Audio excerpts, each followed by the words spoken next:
नमस्कार, स्वागत है आप सभी का। इंडिया न्यूज देख रहे हैं आप। मैं हूं आपके साथ पराग गुप्ता। एक नजर फटाफट खबरों पर। शिवराज कैबिनेट की बैठक में गैस पीड़ित विधवाओं को लेकर किया गया बड़ा फैसला। सामाजिक पेंशन के साथ अलग से 1,000 रुपए देगी सरकार। प्रधानमंत्री नरेंद्र मोदी ने वीडियो कॉन्फ्रेंसिंग के जरिए पूर्वोत्तर राज्यों के मुख्यमंत्रियों के साथ कोरोना वायरस की स्थिति की समीक्षा की। इस बैठक में गृह मंत्री अमित शाह भी मौजूद रहे। इस दौरान पीएम मोदी ने कहा, पूर्वोत्तर के कुछ जिले ऐसे हैं जहां संक्रमण के मामलों में बढ़ोतरी दर्ज की जा रही है। हमें और सतर्क रहने की जरूरत है और लोगों को भी लगातार सतर्क रहना पड़ेगा। पीएम मोदी ने कहा कि संक्रमण को फैलने से रोकने के लिए हमें माइक्रो स्तर पर और सख्त कदम उठाने होंगे। उन्होंने कहा कि हमें कोरोना वायरस के हर वेरिएंट पर नजर रखनी होगी, क्योंकि ये बहरूपिया है। रोकथाम और उपचार बहुत जरूरी है। इन दोनों से जुड़े उपायों पर ही हमें पूरी शक्ति बरतनी होगी। इसके साथ ही पीएम मोदी ने कहा कि स्टेशन और बाजारों में बिना मास्क और प्रोटोकॉल का पालन किए बिना भारी भीड़ का उमड़ना चिंता का विषय है।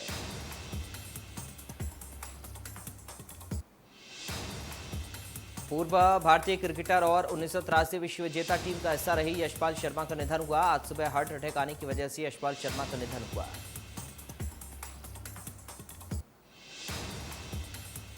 राष्ट्रपति रामनाथ कोविंद ने पूर्व क्रिकेटर यशपाल शर्मा के निधन पर ट्वीट कर दुख जताया। इंदौर पुलिस की वेबसाइट है कोई कॉन्टैक्ट अस पेज को हैकर्स ने किया हैक। मोहम्मद बिलाल और फ्री कश्मीर पाकिस्तान का संदेश चस्पा किया। पटवारियों की हड़ताल पर पूर्व मुख्यमंत्री कमलनाथ के ट्वीट पर राजस्व मंत्री गोविंद सिंह राजपूत ने कहा, पटवारियों से सरकार की बातचीत चल रही। कमलनाथ को पटवारियों की चिंता करने की जरूरत नहीं। उन्होंने कहा कि कमलनाथ को अगर चिंता करनी है तो कांग्रेस के अंदर जो पटवारी मौजूद हैं उसकी चिंता करें। कांग्रेस के अंदर मौजूद पटवारी की निगाह अध्यक्ष की कुर्सी पर है। भोपाल में कांग्रेस और बीजेपी कार्यकर्ता आपस में भिड़ गए। पूर्व मंत्री पीसी शर्मा भूमि पूजन करने पहुंचे थे। इस दौरान ये आमना सामना हुआ। बता दें कि झरनेश्वर मंदिर के पास पुलिस चौकी का भूमि पूजन हो रहा था। इस दौरान कांग्रेसियों ने बीजेपी कार्यकर्ताओं पर गुंडागर्दी का आरोप लगाया।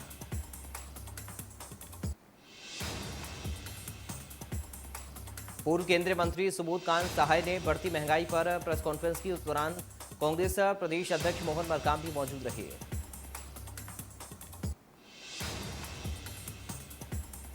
इस दौरान उन्होंने कहा कि बढ़ती महंगाई के नीचे जनता दब सी गई है। मोदी सरकार ने यूपीए की सरकार के किए कामों पर पानी फेर दिया है। पूर्व केंद्रीय मंत्री सुबोध कांत सहाय ने कहा कि 23 करोड़ लोग एक बार फिर गरीबी रेखा के नीचे चले गए हैं। आर्थिक कुप्रबंध एक दिन में नहीं बल्कि 7 साल की सरकार में हुआ है।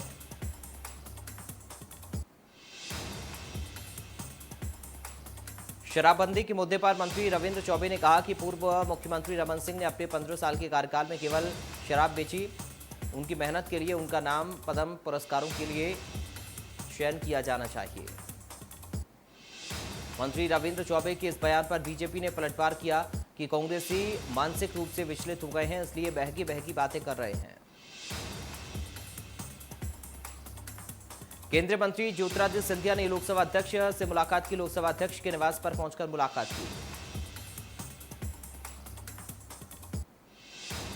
नासिक के करेंसी नोट प्रेस से 5 लाख रुपए की चोरी। 500 के नोटों की 10 गड्डी गायब होने से हड़कंप मचा। अब तक पुलिस ने कोई मामला अब तक दर्ज नहीं किया है। गृहमंत्री नरोत्तम मिश्रा का बयान, कहा सरकार कोरोना पर लगातार नियंत्रण रख रही है। गृहमंत्री नरोत्तम मिश्रा ने कांग्रेस के आरोपों पर पलटवार किया और कहा कि कमलनाथ को आराम करना है। वो तीसरी लहर की चिंता करते हैं मगर गरीबों के पास नहीं जाएंगे। चिकित्सा शिक्षा मंत्री विश्वास सारंग का बयान सामने आया। उन्होंने कहा कि प्रदेश में कोरोना की स्थिति ठीक हो रही है। आज से सिनेमाघरों को 50% के साथ खोला जाएगा। विश्वास सारंग ने कहा कि जनसंख्या नियंत्रण को कानून के दायरे में आना चाहिए। जनसंख्या बढ़ेगी तो आने वाली पीढ़ियों को मुश्किलें होंगी। इसके साथ ही मंत्री सारंग ने दिग्विजय सिंह पर निशाना साधा और कहा कि दिग्विजय सिंह कहां कहां पाए जाते हैं सभी को मालूम है। पहली बार विदिशा पहुंचे जिले के प्रभारी मंत्री विश्वास सारंग की जिला योजना समिति की बैठक में कड़ी तेवर दिखाई दी। इस दौरान उन्होंने अधिकारियों को दो टूक कहा कि विकास कार्यों की जो भी रूपरेखा बनेगी उसकी सूचना विधायकों को देनी होगी। वहीं प्रभारी मंत्री विश्वास सारंग मेडिकल कॉलेज पहुंचे, जहां पर उन्होंने कोरोना की संभावित तीसरी लहर को देखते हुए की जा रही व्यवस्थाओं का जायजा लिया। बीजेपी विधायक रामेश्वर शर्मा ने सीएम शिवराज को लिखा पत्र, जनसंख्या नियंत्रण कानून बनाने की मांग, कहा एमपी में कानून बनाया जाना होगा उचित। ग्वालियर में पानी की समस्याओं को लेकर क्षेत्र की जनता में आक्रोश, तो वहीं कांग्रेस विधायक सतीश सिकरवार ने निगम आयुक्त को दी 3 दिन की चेतावनी। उन्होंने चेतावनी देते हुए कहा कि अगर 3 दिन में समस्या का निराकरण नहीं हुआ तो शहर के 19 वार्डों के मुख्य चौराहों पर धरना प्रदर्शन किए जाने की मांग की। जबलपुर में ओबीसी आरक्षण पर हाईकोर्ट में 13 जुलाई को अंतिम सुनवाई। ओबीसी आरक्षण को चुनौती देने और उसे लागू करने की अलग अलग याचिकाओं पर होगी अंतिम सुनवाई। मध्य प्रदेश में सोमवार को कोरोना की समीक्षा बैठक के बाद सरकार ने बड़ा फैसला लिया। आज से बाजार रात 10 बजे तक खुलेंगे, सिनेमाघर भी 50% क्षमता के साथ शुरू हो जाएंगे। अब रेस्टोरेंट फुल कैपेसिटी यानी कि 100% क्षमता के साथ खुल सकेंगी। शादी में 100 और अंतिम संस्कार में 50 लोगों को शामिल होने की इजाजत।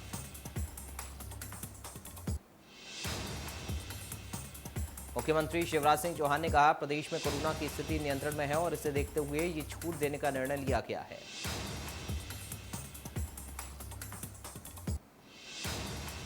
मध्य प्रदेश में 10वीं बोर्ड की परीक्षाओं का परिणाम 14 जुलाई को होगा घोषित। परिणाम शाम 4 बजे मंडल करेगा घोषित। माध्यमिक शिक्षा मंडल बोर्ड से संबंधित स्कूलों का परीक्षा परिणाम होगा घोषित। संसद के मानसून सत्र की अधिसूचना जारी। 19 जुलाई से 13 अगस्त तक चलेगा देश का मानसून सत्र में होंगी 19 बैठकें। लोकसभा अध्यक्ष ओम बिरला ने जारी की अधिसूचना।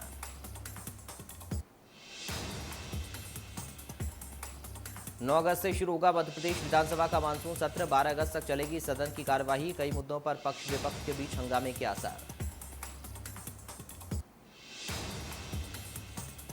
छत्तीसगढ़ के रायगढ़ में 250 से अधिक बस संचालकों ने हड़ताल की। किराया बढ़ोतरी समेत अन्य मांगों को लेकर थमे बसों के पहिए। छत्तीसगढ़ में बस हड़ताल का असर धमतरी में भी दिखाई दिया। बस स्टैंड में सभी बसें एक तरफ खड़ी कर दी गई।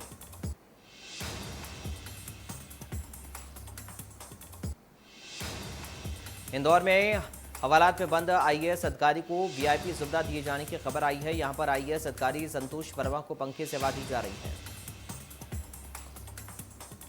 साथ ही आईएएस अधिकारी पर निगरानी रखने के लिए हवालात के बाहर 3 से 4 पुलिसकर्मियों को ड्यूटी पर लगाया गया है। पुलिस को आशंका है कि कहीं बदनामी की डर से आईएएस अधिकारी हवालात में आत्महत्या न करने, इसलिए हवालात के बाहर सुरक्षा की दृष्टि से पुलिसकर्मी को ड्यूटी पर लगाया गया है। कटनी के कोतवाली थाना क्षेत्र में मिशन चौक मेन सड़क पर हाई वोल्टेज हंगामा देखने को मिला, जहां पर 2 व्यक्ति एक पुरुष और एक महिला के साथ डंडों से मारपीट करते रहे। इस मारपीट को देखने के लिए मिशन चौक पर हुजूम साला किया और जाम की स्थिति बन गई। इंदौर में चोरों के हौसले बुलंद होते जा रहे हैं। जिले के राजेंद्र नगर थाना क्षेत्र में चोरों ने टोली बनाकर चोरी की घटनाओं को अंजाम दिया। जबलपुर की क्राइम ब्रांच और कृषि विभाग की टीम ने मिलकर माड़ोताल थाना अंतर्गत पाटन बाईपास स्थित किसान बीज और सागर सीड्स गोदाम में छापेमार कार्रवाई की। कृषि विभाग ने गोदाम को सील कर दिया। अब गोदाम में रखे खाद बीज की जांच की जाएगी।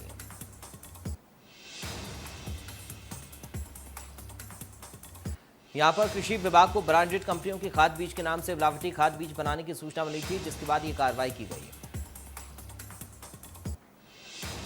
भोपाल में ऑनलाइन ठगी का मामला सामने आया। बताया जा रहा है कि अरेरा कॉलोनी के 80 वर्षीय बुजुर्ग को ठगों ने सिम बंद होने का हवाला देते हुए एटीएम की जानकारी और ओटीपी मांगा। इसके बाद बुजुर्ग के बैंक अकाउंट से 25,000 उड़ा लिए। छतरपुर में रहवासी इलाके में तेंदुए ने दस्तक दी। जटाशंकर धाम के पास तेंदुआ दिखाई दिया, जिसका श्रद्धालुओं ने वीडियो बनाया। मध्य प्रदेश में मानसून ने फिर पकड़ी रफ्तार। प्रदेश में एक बार फिर झमाझम बारिश का दौर शुरू। सागर, उज्जैन, होशंगाबाद, भोपाल, ग्वालियर, चंबल संभाग में बारिश का येलो अलर्ट किया गया जारी। प्राइवेट स्कूलों की हड़ताल खत्म, आज से पहले की तरह होगी ऑनलाइन पढ़ाई। एसोसिएशन ने ट्यूशन फीस न देने पर पेनल्टी करने की कही बात।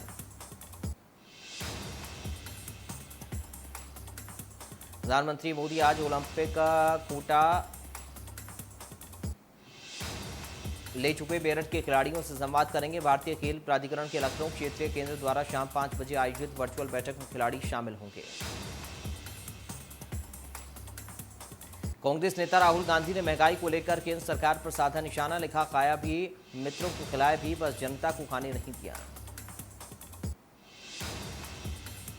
अमूल और मदर डेयरी के बाद वीटा ने भी दूध के रेट बढ़ा दिए। वीटा ने दाम में 2 रुपए की बढ़ोतरी की है।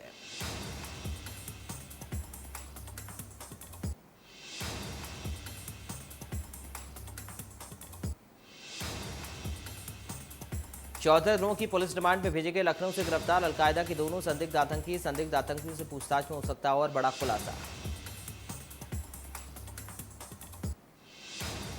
असम के मुख्यमंत्री हेमंत बिस्वा शर्मा ने मवेशियों के वध, उपभोग और परिवहन को विनियमित करने के लिए असम मवेशी संरक्षण बिल 2021 सोमवार को विधानसभा में पेश किया।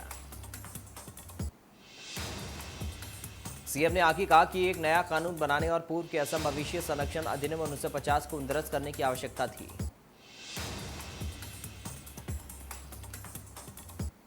यूपी में हेल्थ एटीएम लगाने की कवायद शुरू। हेल्थ एटीएम में 59 तरह की जांच मुफ्त। हेल्थ एटीएम को टेली कंसल्टेशन से जोड़ा जाएगा।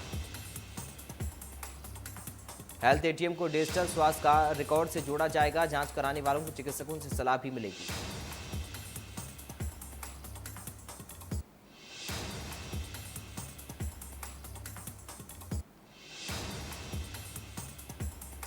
राजधानी दिल्ली में लंबे समय से मानसून का इंतजार कर रहे लोगों की प्रतीक्षा खत्म हो गई। मंगलवार सुबह से ही दिल्ली और गुरुग्राम समेत एनसीआर के कई इलाकों में झमाझम बारिश।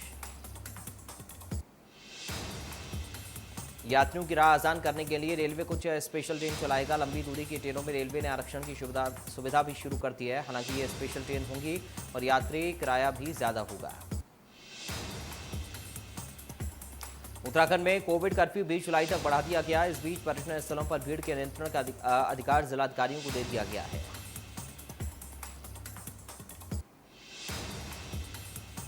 वर्जिन गैलेक्टिक की पहली पूर्ण चालक दल वाली सफल परीक्षण उड़ान में अंतरिक्ष की यात्रा करने वाली भारत की बेटी श्रीषा बांदला ने कहा कि ऊपर से धरती को देखना एक अद्भुत और जीवन बदलने वाला अनुभव रहा। अमेरिका से ब्रिटिश राष्ट्रपति रिचर्ड ब्रैंसन के साथ अंतरिक्ष की उड़ान भर की 34 वर्षीय श्रीषा भारतीय मूल की तीसरी महिला बन गई हैं। इराक के नसीरिया में कोविड-19 अस्पताल में दर्दनाक हादसा हुआ।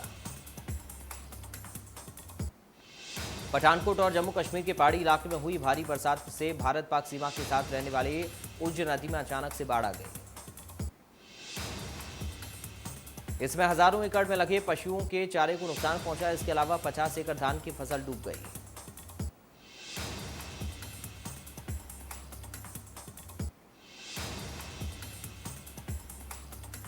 ब्रह्मोस का लॉन्ग रेंज वर्जन टेस्टिंग के दौरान फेल हुआ। दुनिया की सबसे तेज मिसाइल टेक ऑफ के तुरंत बाद गिरी।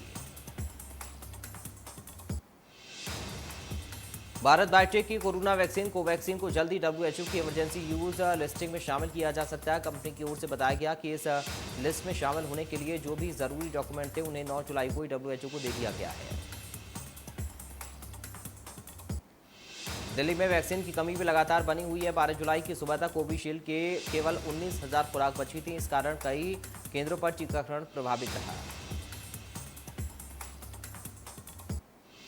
दिल्ली सरकार ने केंद्र से पर्याप्त संख्या में वैक्सीन की आपूर्ति करने की भी मांग की है। दिल्ली में अब तक करीब 90 लाख लोगों को टीका लग चुका है।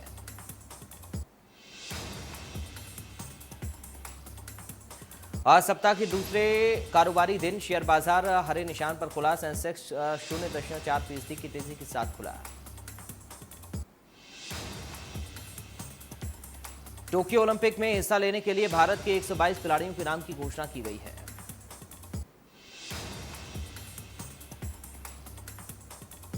वेस्टइंडीज के बल्लेबाज क्रिस गेल ने ऑस्ट्रेलिया के खिलाफ तीसरे टी20 अंतर्राष्ट्रीय मैच में विस्फोटक अंदाज में बल्लेबाजी की।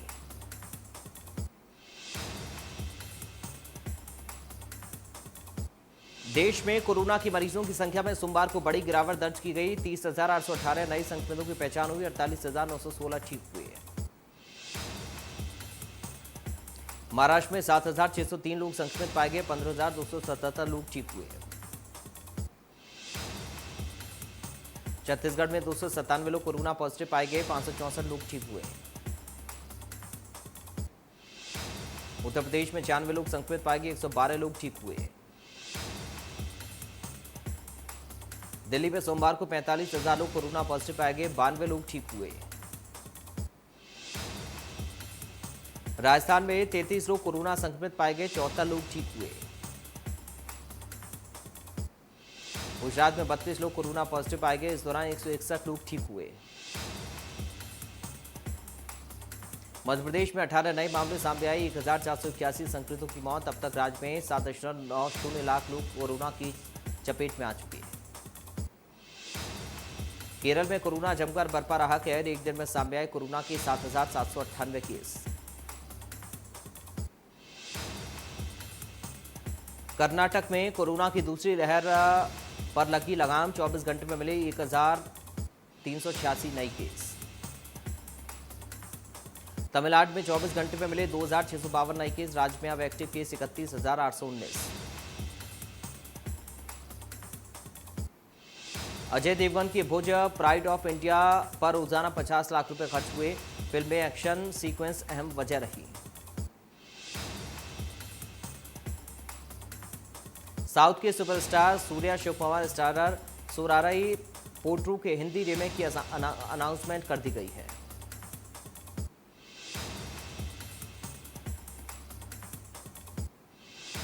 संजय गुप्ता की shootout 3 gang wars of Bombay में आदित्य रॉय कपूर लीड रोल में नजर आने वाले हैं।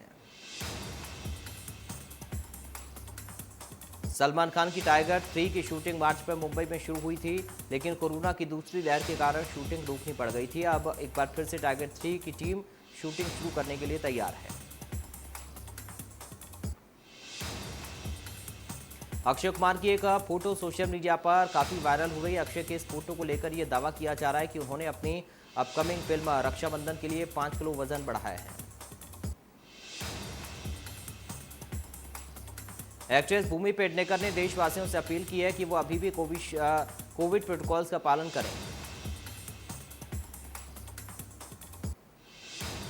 नकाब खट्टा मीठा जैसी फिल्मों में आ चुकी एक्ट्रेस उर्वशी शर्मा आज पूरे 37 साल की हो चुकी हैं।